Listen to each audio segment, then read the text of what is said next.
at an early age. I'm also a flower fairies girl, and you all know that. I must have really inspired me as a kid to get more into plants. So maybe a couple photos of me, living life outdoors, in the world. You can find me, in front of some Lincoln most days, or in the art museum, some of my favorite places. So botanical illustration, what is it? Why have we used it and why do we use it today? Historically, all right. Historically, we have used it to help identify plants. It's really helpful for identification, for classification. A lot of times in the past, it's been really difficult to transport herbarium specimens, and so illustration was a really good way to help people identify plants and take that drawing with you across seas to really spread the knowledge. We have used it a lot throughout the years. As you can see, here's an older one. In the past, they are somewhat more artistic when you get to the Victorian era, which is really fun. So you'll see a lot more artistic renditions, a lot of color, a lot of brightness. They're very popular. If you are into plant art, you'll see them around. We still use botanical illustration today. It really is helpful in identifying plants, especially when it's hard for photography. Sometimes the photo won't capture exactly what you need to identify the plants. And herbarium specimens are the go-to now as of 2007. Illustrations are still acceptable only if herbarium specimens are unable to be captured or properly stored, which is very rare nowadays.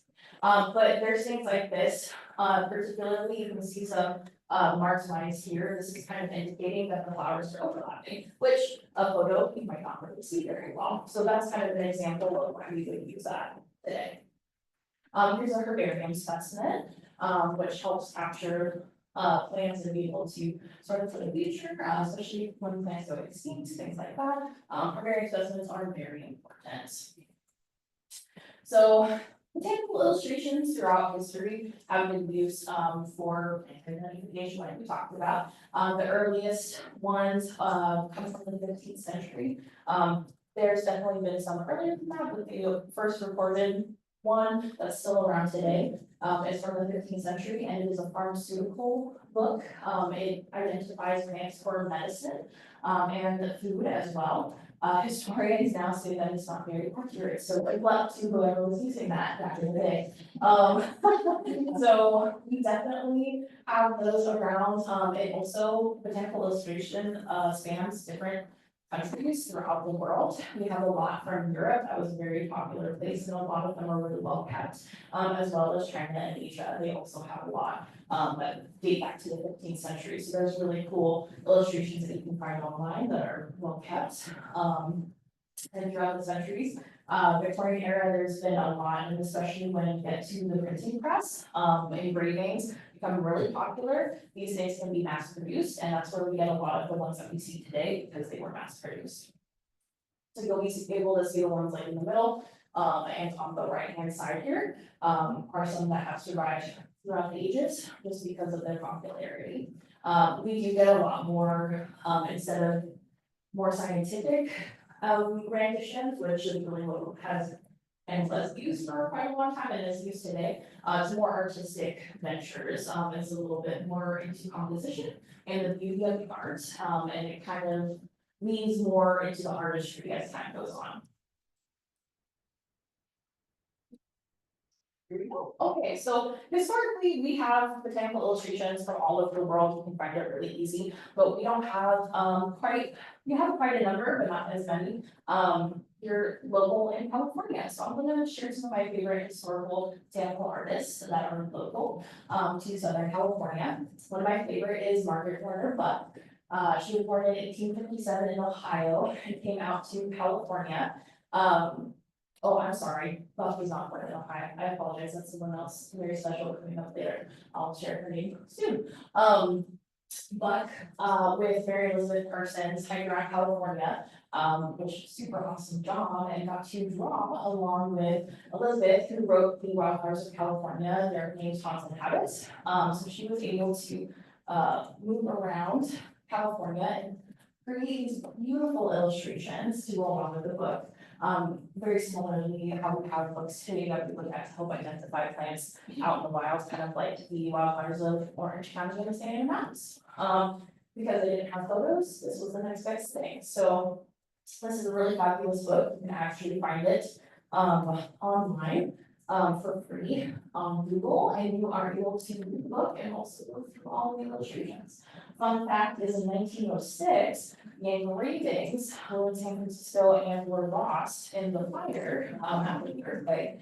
And so she ended up making quite a number of new ones for the book to get republished. It's had many print runs over the years. Special one about that one is that they printed it on special paper so that people could draw over the illustrations to make it color. So that was like an early coloring book that was very fun. Which kind of goes into things popular. Another really popular artist in Southern California was Albert Valentine. I'm actually wearing a scarf with his art today, which is very fun. In 1993, he came and visited Southern California. This man during that visit, he produced 135 paintings of California wildflowers and exhibited it at the State Normal School in San Diego. His artworks are really beautiful. He was classically trained and worked as an artist his whole life, and eventually he retired in 1908. And he moved to Southern California. He loved it so much here. His art is absolutely fantastic. He does gouache and watercolors on this tan paper. His ability to capture like botanicals of California is just mind blowing. If you would like to see these in person, they are at the Natural History Museum of San Diego. I would recommend. He's got about a dozen on display at the very top of the museum. That exhibit is actually fantastic. I highly recommend because it goes through a lot of botanical illustrators. It goes through photographers and other people of note in Southern California who have given to science and the environmental fields. So that's a great exhibit to look at. His pieces of work here were commissioned. He actually had my dream job in 1910, I believe. He was commissioned by the Scripps family, specifically Alan Browning Scripps, to paint a series of illustrations of California wildflowers with the intention of publishing them, like the Flora of California book. She ended up never publishing these, unfortunately. He made over 1,000 blue arts that were never published, but in 1933 were donated to the Natural History Museum of San Diego. So his whole collection resides there now. Not all of them are on display, but they are kept safe there. So one day, hopefully, they'll be able to bring some more out so we can see them. All right. So another one of my favorite artists, she's very local, Claire Mason Foss. From Ohio, this is who I was talking about before. Ohio is a fun state. They've created a lot of California illustrators, apparently. So she moved out here to Orange County and settled in Silverado Canyon, and that's where her inspiration comes from. She illustrated a ton of native plants, hyper local to this area. Watercolor, as you can see, is kind of a theme of the night. She also did really beautiful watercolor botanicals on tan paper, really beautiful pieces. The Moulton Museum actually has a exhibit of hers. You can see 32 pieces of her work until June 29th. Highly recommend going. It's pretty close by, it's a minute to go. So her pieces are really fantastic because you'll see the people you know and love if you hike around this area. Some contemporary artists I really love, so if we're moving closer to now, I think the spirit of botanical illustration is still alive today, in a scientific sense, right? You have one in the middle that's a little bit more scientific, but then also more artistry, right? With the habitats seen here on the right hand side. Linda Ann Lurovic is a very fantastic artist. You may know her if you have a Russian Jepson manual. She is one of the lead artists for the Jepson manual and has done a lot of her work. She also teaches classes if you're interested. She's very cool. She lives up in Northern California, so it's a little bit of a trek, but she does do a class in Hawaii and drives over that I can go to. You can look at her artwork here. This is her website. Which is really fun. And she has a lot on there as well as the Jepson website if you are interested. These are some of her illustrations. She does do artistic ones like this with full color, which is really awesome. But she does do the traditional scientific illustrations that are meant for categorization as well as identification. Fred Roberts, a local legend. He also is a fantastic artist who I really love. We have a couple of his pieces hanging in our apartment. He has really fun merch if you're interested in sporting and have fun botanical illustrations on t-shirts or want to send a card to anyone. He also is a co-author of Flowers of the Orange Counties and Mountains, which has a lot of pictures if you're familiar with that. But he did also, I believe, maybe illustrate back to exclusive colors to province. If you guys have read that book, really fantastic, beautiful illustrations in there. These are some of his works. I love this shirt, and one day I will own one. I promise. All right, Mary Ann Showers is a really cool retired botanist for the California Department of Fish and Wildlife. She created 210 illustrations of endangered rare California plants in the 90s. These are all for free download. You can see them on the California Department of Fish and Wildlife website. I think they're fun to color because they're all in black and white. They're absolutely fantastic. It's also a really fun way to learn about plants and learn about our endangered plants. This is a little fun trick that I like to do, especially in like my homework, is how to learn the plants. I like to draw them, and then that helps me memorize what they are, know who they are, and how they Lonnie Bushley, if you have seen the CNPS posters on the website, she created some of the posters in the 90s. This is her Instagram. She's fantastic. I love her. She's got some really wonderful watercolor pieces. These are some of them. She really likes like realistic flowers and plants.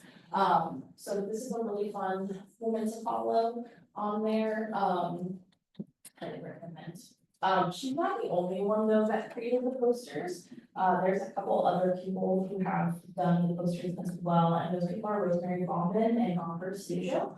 Gonford Sejo actually is a pretty cool artist. If you'd like to check out his artwork later. He did California Botanicals, but also has a really cool Asian-inspired artwork style.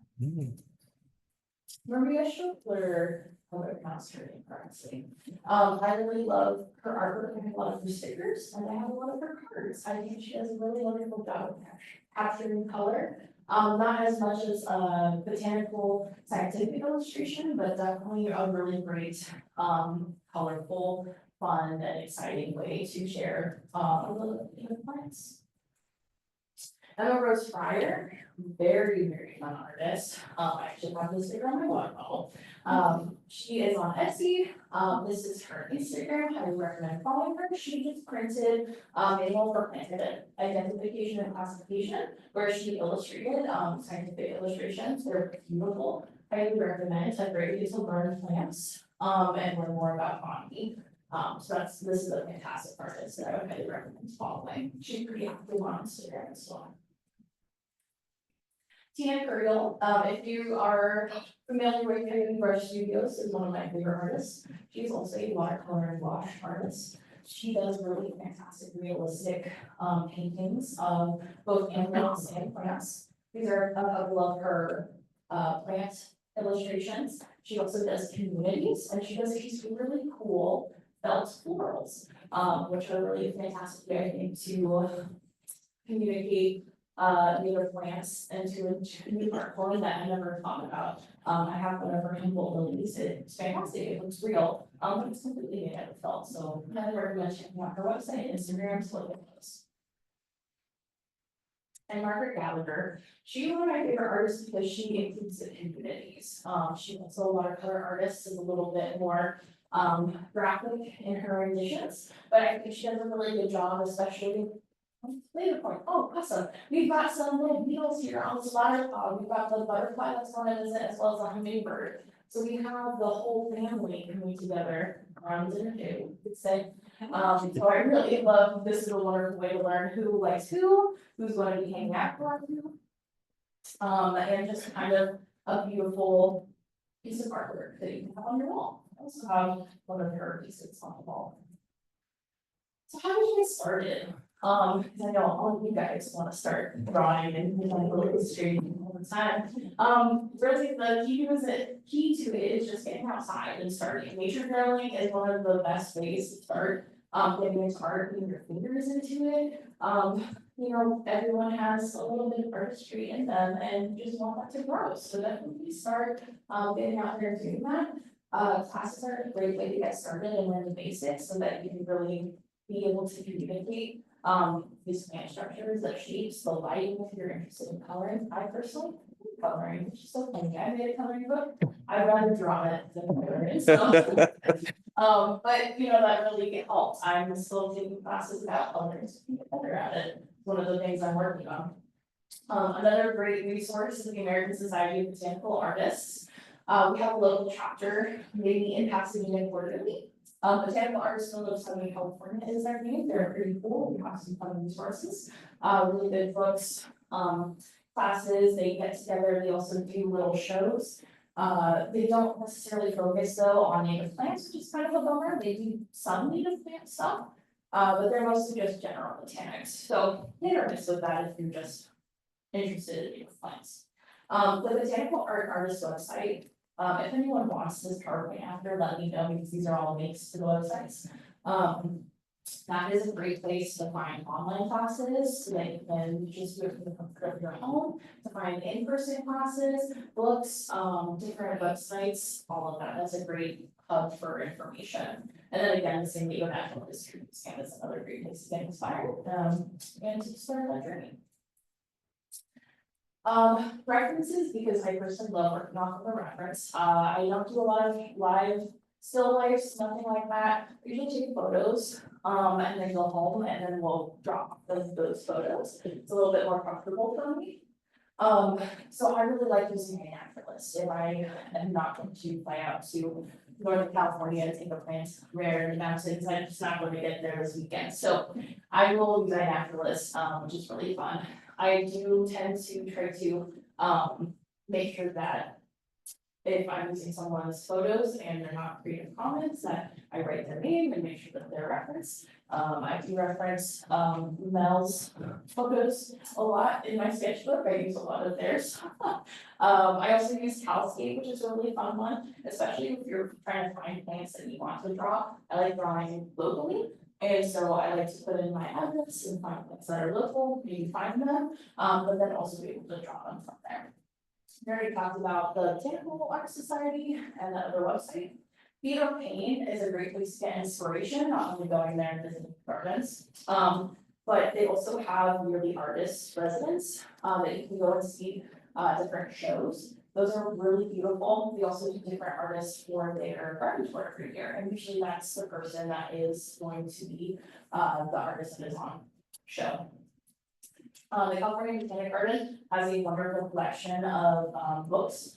That is a really cool place to find historical illustrators, to find botanical books, information, photos, things like that. The Huntington Library, or even your local library, is a great place to get started finding books about art, how to learn how to draw, things like that. Also references. I picked up a really fun spider book recently and was able to do little sketches out of there from the photos. So all of those fun things. And again, I came taking photos. These are some of my favorite books to get started. The Botanist vocabulary is pretty it's a pretty fantastic book. I actually learned a lot. I'm not a trained botanist, but Emily. a little hobbyist. Oh, I did bring it. Thank you. It's fantastic. If everyone wants to look at it after, feel free. I have it up here. It talks about terms, everything is illustrated, so you know what it looks like.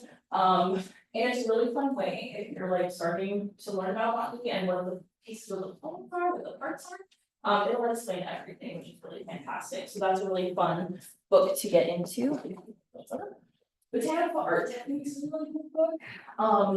I like that one to learn about color and how to blend, basic art things, which is really fun, and also higher level as well. I think it's a book for everybody, highly recommend.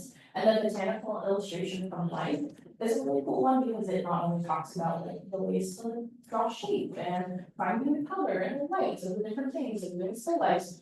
But it talks about observing the plants themselves and how to really look at something and how to take it in and how to figure out the color you're looking at. So that is a very really cool book to use. I have a couple other ones that I really love. California Introduction to Comprehension for All. These books are really awesome. A lot of times they have illustrations, but it also helps to learn about the plants. This one has my favorite illustration of Mara. Beautiful. The illustration, the Naturalist Illustrated Guide to the Sierra Foothills in Central Valley is a really beautiful book. It has both plants and animals, and bugs, which I really love. So this is a really cool book, highly recommend. If you're going to hike in that area, fun just like art looking at it. So I also highly recommend, this is not local to us, it's just a shout out to the Mergoat Mag, which is an artist magazine for the Appalachia area. It's the poetry, art, all of these different things about environmental issues in the Appalachia area, which is really beautiful. I also really love the 3-foot guides. If anybody has those usually have illustrations in them too, and that's a really fun way to learn about plants, but then also get inspired. Also blackberries, sorry, just had to shout that out one more time. Really fun ways. I think that you can get inspired by anything and really learn plants by almost anything, so. CNPS coloring book, just shout out to that again, it was really fun to create. I used a lot of reference photos, thank you to everyone who supplied reference photos for me to be able to put together the different pieces of artwork. I worked off of the photos and I did it in on my iPad, which is really fun to do. I really enjoy using it. So yeah, these are just a couple of pages from the coloring book, which were really fun to make. These were my favorite. I think they're really cute. And so that was it. Oh, tools. So if anyone has questions about tools and what to use, you really don't need any fancy tools. You can if you want to. You can spend a lot of money, but if you're getting started or if you don't want to spend money, that's okay. Strands and a piece of paper totally work. Personally, I like using watercolor. That was like the theme. Watercolor is just really fun to use. It's really forgiving. There's a lot of fun colors. I actually choose this exact little box set here. It's a Koi watercolor pocket book. So if you do want to hike, sit down and do a little watercolor, that's a great thing to bring along. I really enjoy it. I have done that sometimes. I also use the Winsor & Newton watercolors. They're really fun, and you can actually, what I do is I just plop a little piece on a little corner there, and you should see this whole thing is covered with different colored paints, which is really fun, but you can take any color then with you along the ride. I also use colored pencils, and I usually use Prism colors. That's just name brand, you don't have to use name brand. I just like how they are smooth. And then I also use markers, pens, things to highlight or illustrate on top of the watercolor. It just makes things pop. So some of my local favorite art supply stores. San Diego Art Supply Company is where I take most of my things. I love going down to San Diego, have a fun time, and I always stop here and spend way too much money on my way home just for fun. They're also really friendly and will help you find anything, which is a problem. But the art supply and framing also has quite a bit of things in the art supply warehouse. Is another great place to visit to get some art supplies. These two are up here, which are a little easier to get to, but if you do have the art supply code is fantastic. All right, and here's some of my favorite pieces that I have done. I think that Botanical illustration has been a great foundation for a lot of artists to be able to be inspired. But then also, you know, branch out, like find new mediums, figure out what you like to do, right? We talked about felt flowers, which are really a really cool, crazy way to be able to show love to our native plants. I personally love wood burning. It's very therapeutic for me. And I really love just focusing on native plants. I've done a lot of plant dyes with native plants for my garden, which I really love to do. Kind of bringing in that the botanical love there. Some woodblock prints. I also really love tattooing. That has been something I've been doing for quite a while now. And these are some tattoos that I have created and done. So really fun way to love the plants on your body as well. I actually have a california tattoo going up my leg because I love that plant so much. So, so that doesn't have any questions. Thank you for coming and let me talk about this. It's so much fun.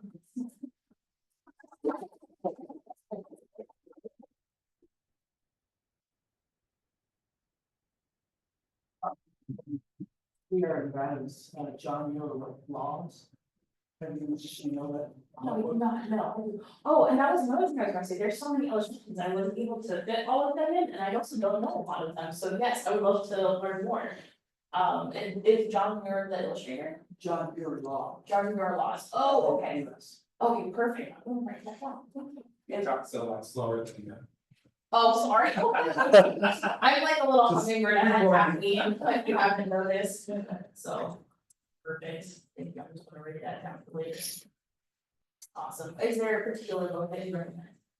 Well, it is Sierra Nevada, it is the flora of Sierra Nevada. Something. Oh, okay, perfect. Thank you. I'm excited. I'm gonna look that up. Thank you.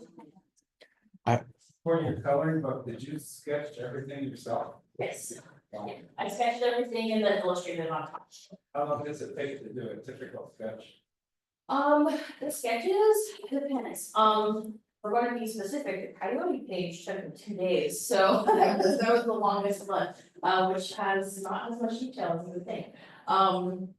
The sketches can take, probably about 4 to 5 hours to get down, and then the illustration on top, which takes the most, especially because I'm erasing, redoing, there's a lot of, let's go back here. There's like a lot of little details in here that I would be like, oh, that's not quite right. So some of these, this one took me about 2 to 3 days as well. Kind of takes a long time to do. And then it's also great sketching out and figuring out how to use sketch web so that it doesn't.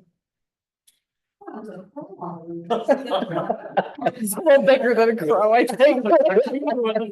It's like a man. Is it around $10? No. That goes to squirrel. Oh. A big squirrel. Fat squirrel.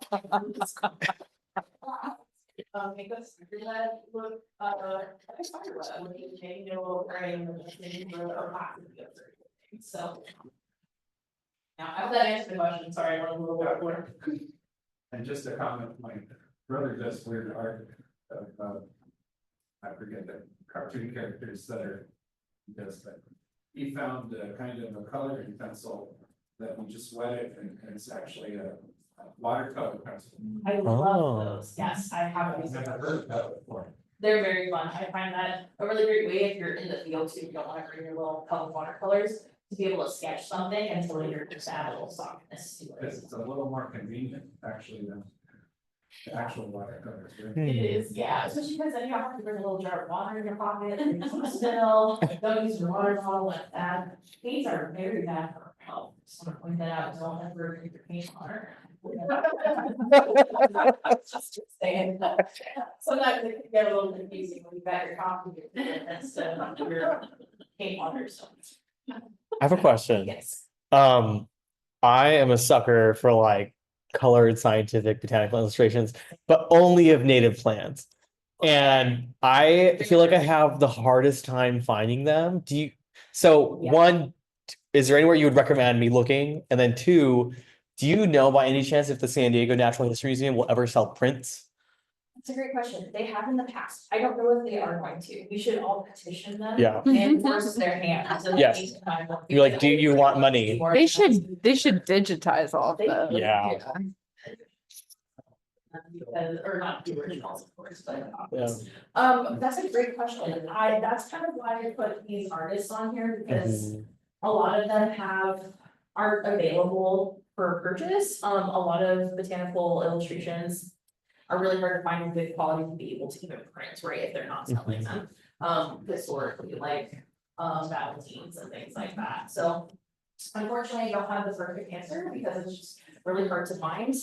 I also struggle, I mean, it's really hard to even find these historical artists, on the internet and really kind of look, unless you know somebody. I luckily have someone that I know who does a lot of illustrators, so I was able to ask him questions and get some extra people for the slide deck, which is really awesome, so.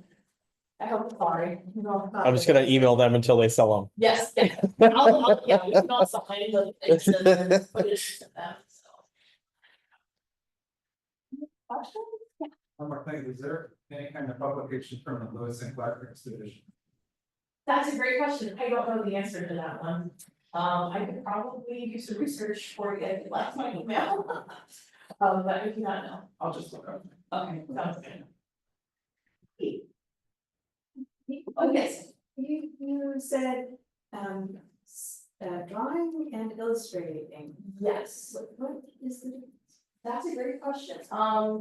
They're pretty similar, if not the same thing typically. Illustrating is typically more, going to be something like this, with pen and ink. These are technically, I can't see things if we're going to be completely accurate, but it can be also points to illustrations as well. Drawings can be more in the realm of sketching, and things like that, but then can also be just more of the actual line work typically. So sorry, interchangeable on those. I would like to take a copy of this slide.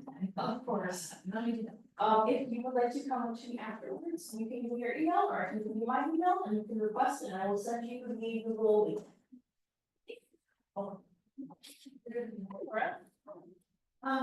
Similar to what Laura was asking, you said when you created the coloring book, you did drawings and then the illustration. I didn't understand what you meant. That's a great, gosh, I really should get these definitions down a little bit better. I'm so sorry.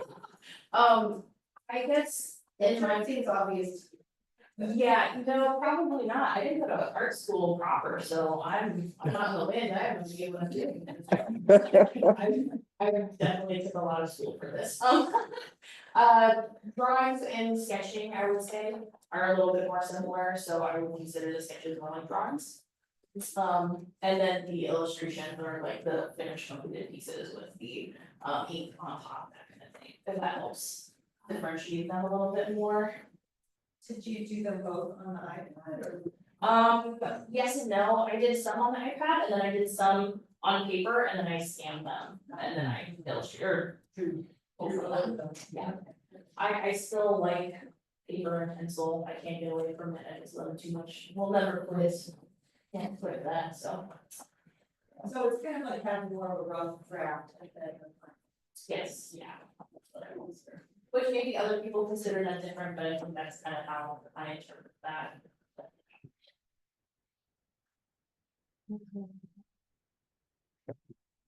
Hi, did you always want to draw like nature stuff, or did you like, was there a way that you like kind of found that? I don't know if you talked about this maybe. Secret, I'm terrible at drawing anything else. I love drawing plants, I think, because when growing up, my grandmother pretty much only drew plants. I don't know if that's just inherited. I've tried drawing other things. I did a lot of pet portraits in my early years. I sold a lot of those, but yeah, no, I think my love of plants and really getting outside inspired that, and now I think that's almost exclusively what I draw. It's my hobby now, both the botanical stuff and the illustration. So. I also found out I was pretty good at it, so that also helps. If I draw a person, ooh, no, you don't want to see that. That's like a little stick figure, so. Anybody else? Hope you guys enjoyed it. Thumbs up. Yeah, thank you. Yeah.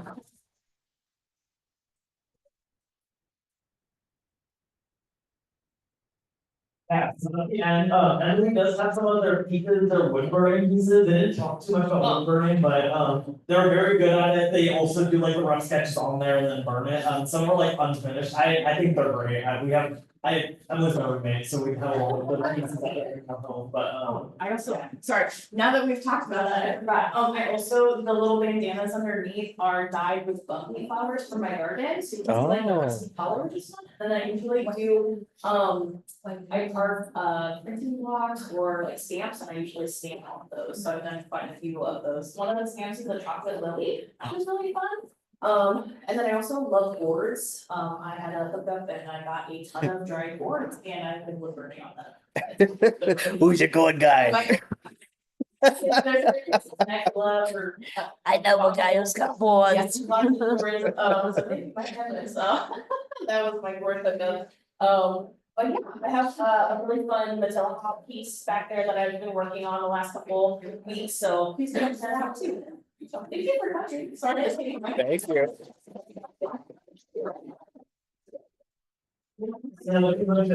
we were to stick around on family, we'll, we're burning, so yeah, thanks for coming.